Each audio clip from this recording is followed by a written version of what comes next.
This lesson is over the Pythagorean Theorem. I'm breaking it up into two parts, so this is just the first one.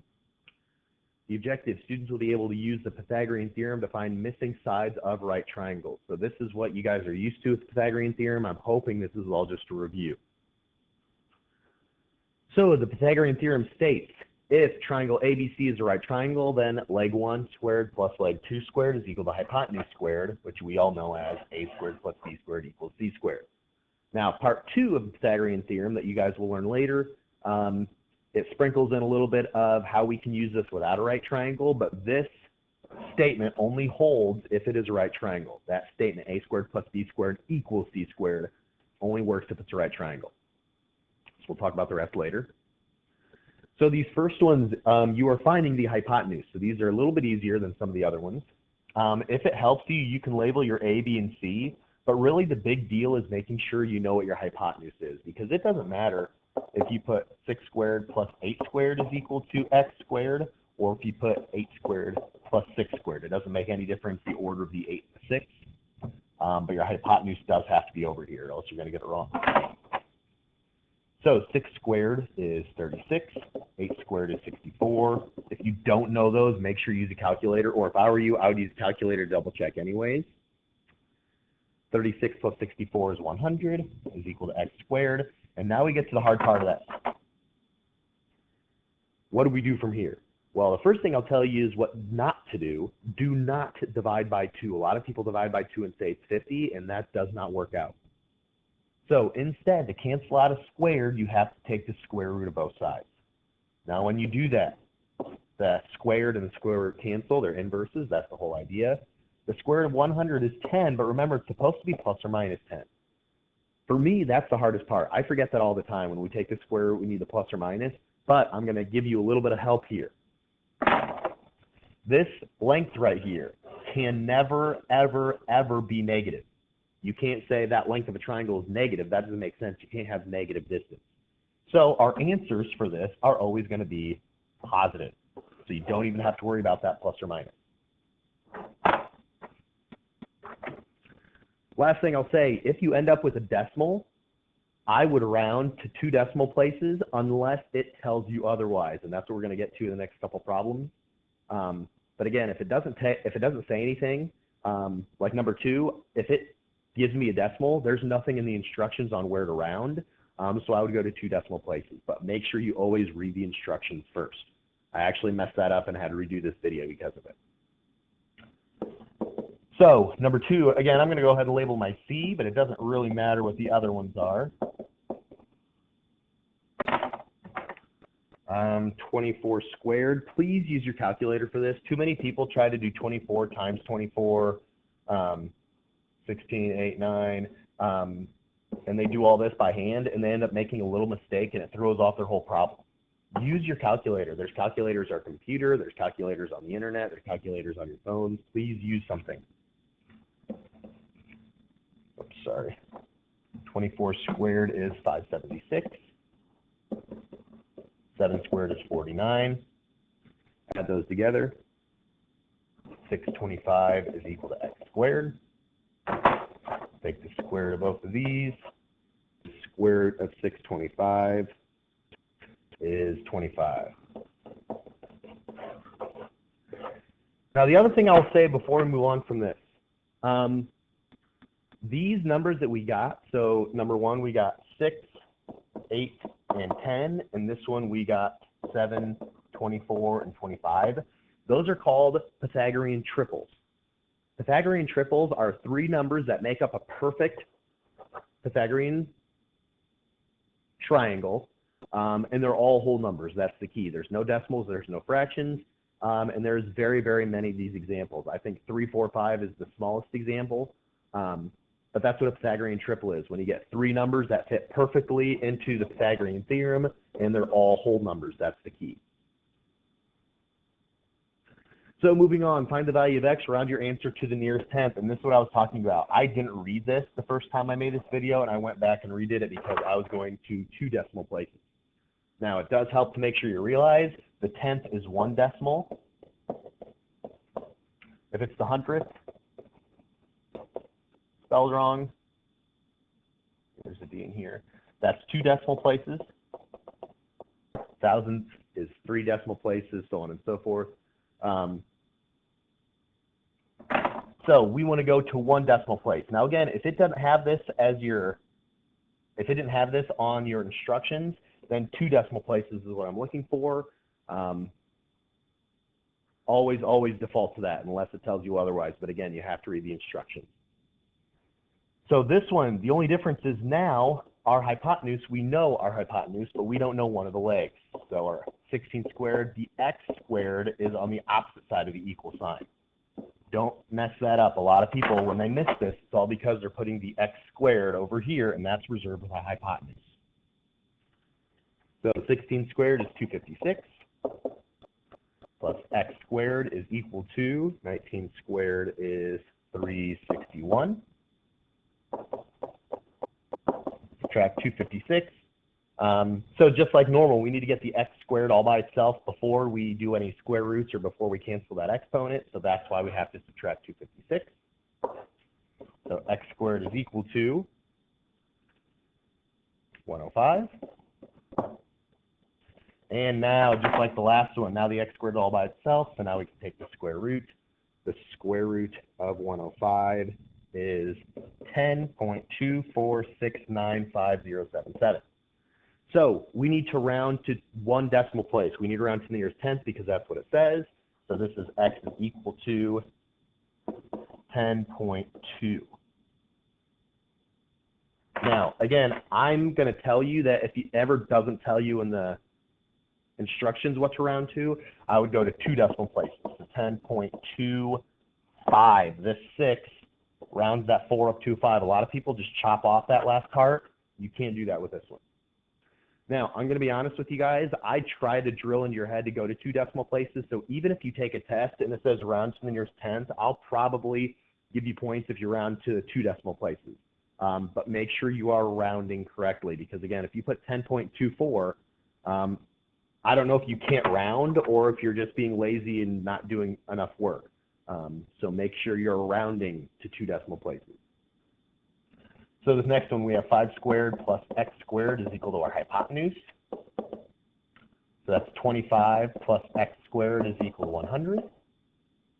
Subtract 25. We have x squared is equal to 75. Take the square root of both of these. The square root of 75 is 8.66025. Again, too many people, when they round this one to 1 decimal, they just took the 8.6. No, this second decimal, I should say, rounds that 6 up to a 7. So if you round to 1 decimal place, it's 8.7. That's what they're asking for. Again, I would, if it doesn't tell you in the instructions, I would go to 2 decimal places. Now, again, just a real quick thing. The answer for these, 16, 10.25, and 19, those are not a Pythagorean triple because this one's not a whole number. Same thing with that last one. So number 5 is a little bit of a tricky one. It's actually really not that hard if you know what you're doing. But we have 2 variables. This is isosceles, so both those sides are the same. So we have x squared plus x squared is equal to 6 squared. Well, the first part we know pretty easily is that 6 squared is 36. Now, here's the thing that gets difficult, and this is what I'll tell you. First off, I'll tell you what people do wrong. X squared plus x squared is not x to the 4th. That is not correct. And you can think of it the same way as x plus x, which is x to the 1st and x to the 1st, is not x squared. That's not the same thing.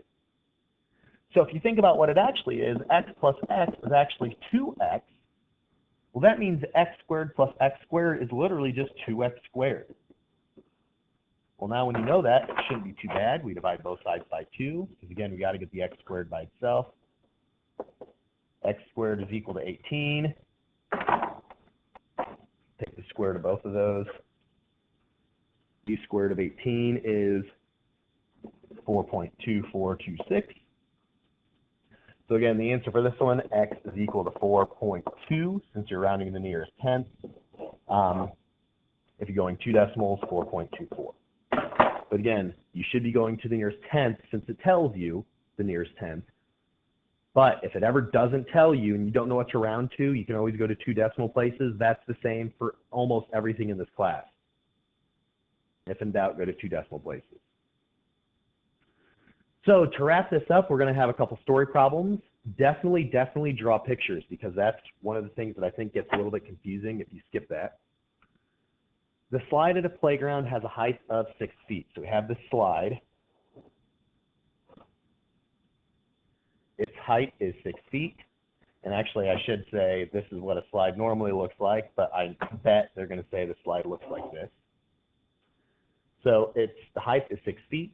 The base of the slide measured on the ground is 8 feet.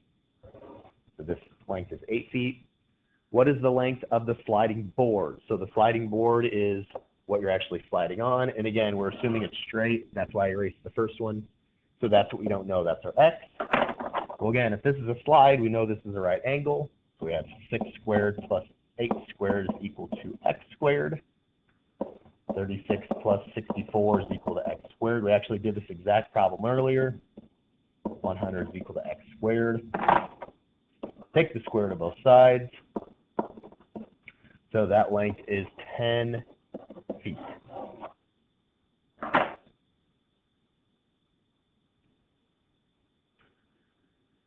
Number 7, the bottom of a 13-foot straight ladder is set into the ground 5 feet away from a wall. So this is a very typical problem. If we have our house up here,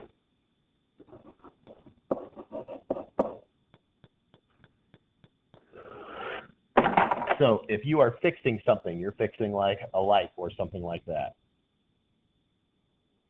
That's my light bulb or mushroom upside down. So if you're fixing that, we need a ladder. That ladder is a 13-foot ladder. So that ladder looks like this, and we know that's a 13-foot ladder. If you go by ladders, that's how they measure them. It's set into the ground 5 foot away from the wall. So this is where the wall is, so that's 5 foot. When the top of the ladder is leaned against the wall, what is the distance above the ground it will reach? So if I'm fixing this light, how tall is that light off the ground? What's that distance from the bottom? So again, when the top of the ladder is leaned against the wall, what is the distance above the ground it will reach? So we're looking for that x.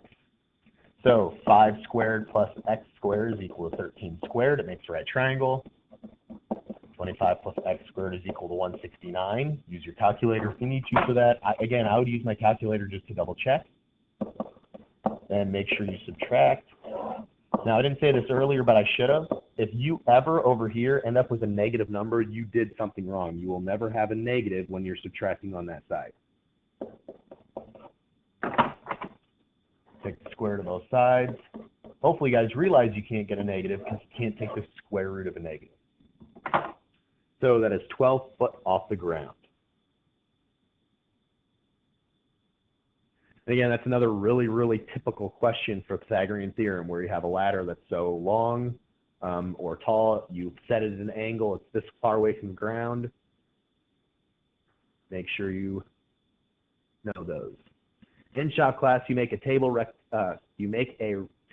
rectangular table. I must have typed that wrong. If the sides of the table measure 36 inches and 8 inches, how long is the diagonal of the table? So the first time you see this, you think, oh, wait, this isn't the Pythagorean theorem because it's a rectangle table. We have 36 inches and 18 inches. But then they're saying, how long is the diagonal? So they're asking for this length here. So we know 36 and 18, this is a right angle because it's a rectangle. We need that diagonal, which is the hypotenuse. So 36 squared plus 18 squared is equal to x squared. 36 squared is 1296. 18 squared is 324. Add those together. 1620 is equal to x squared. Now, I know that these are all really big numbers, but it's okay. Use your calculator. Again, you have them on your computer. You have them on your phone. You have them on the internet, whatever you want to do. If you just Google calculator, I bet you'll be able to find one. There's also a link to Desmos on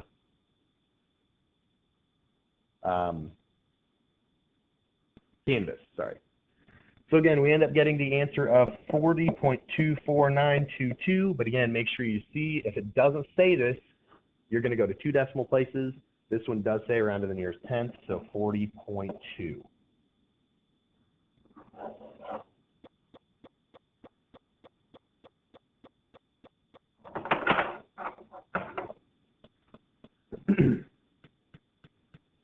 Last one, Scott wants to swim across a river that is 400 meters wide. He begins swimming perpendicular to the shore he started from, but ends up 100 meters downriver from where he started because of the current. How far did he actually swim?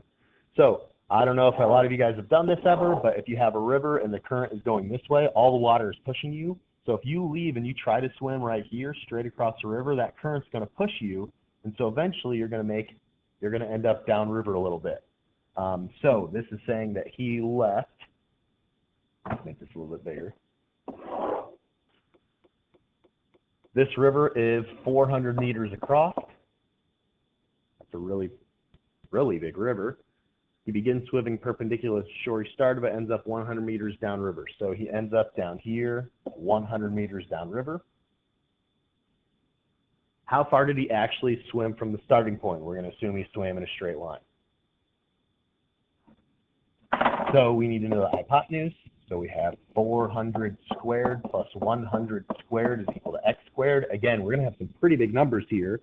That's okay. 160,000.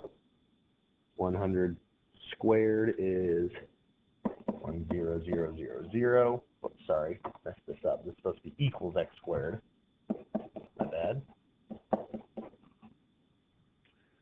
So 160,000, we end up having 17,000, and we need to take the square root of both of those.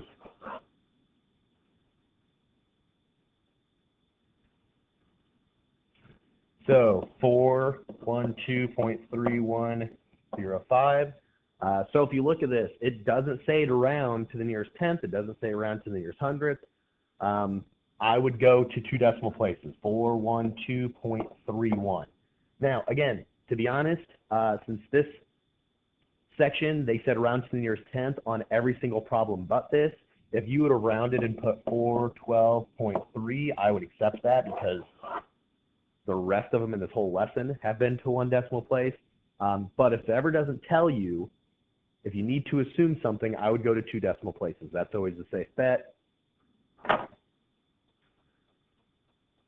So if you have any questions, make sure you're letting me know, and there will be a part 2 to watch shortly.